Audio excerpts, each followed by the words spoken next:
think the biggest thing that we have is we're giving people a sense of respect and a warm welcome. So right now we're sitting at the Bread of Life Center, Port Alberni's local soup kitchen, typically serving breakfast and lunch daily. And then the Salvation Army is the designated food bank for the West Coast.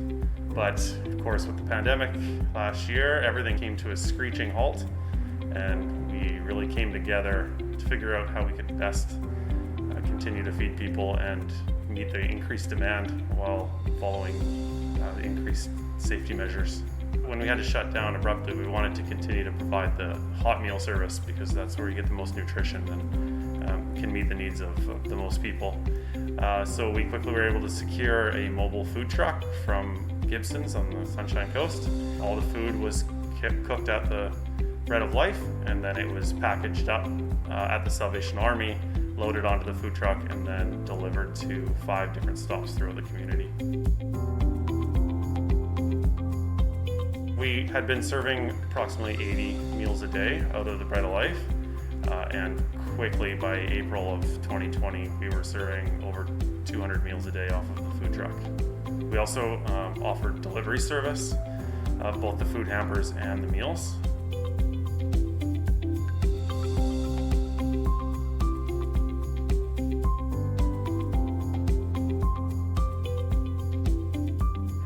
Right around Christmas of this past year, I saw a news story of some food cupboards that had been built in Victoria, and I passed that idea onto the Bread of Life board, and we had 3 made and up in the community within a few days.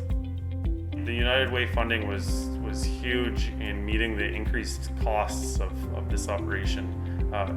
We, in the past of the Bread of Life, have operated almost exclusively on donations of food, recovered food from grocery stores, and because of the going from 80 meals to over 200 a day, we were having to buy a lot more of the food, and the funds from United Way really helped us be able to make sure we could continue to meet the demand.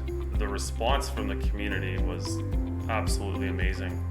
A lot of the grants and the government funding were a little bit delayed, and instantly the donations were rolling in and got us able to ramp up right away, and that has just continued.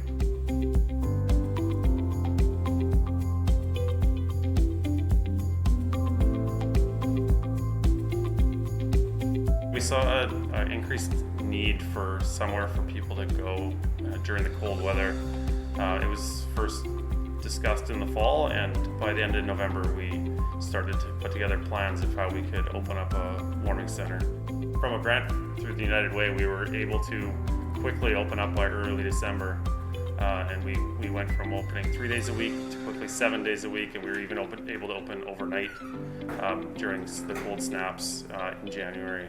And we've now been growing the services that are offered here and trying to secure additional funding to be open year-round as a drop-in center. About 4 weeks ago, we were able to reopen the soup kitchen safely. I think the biggest thing that we have is we're giving people a sense of respect and a warm welcome that they're not often receiving anywhere else, and it begins to give them that little bit of hope that there are people out there that care and there's services available, and there is a chance for them to change their situation in their life.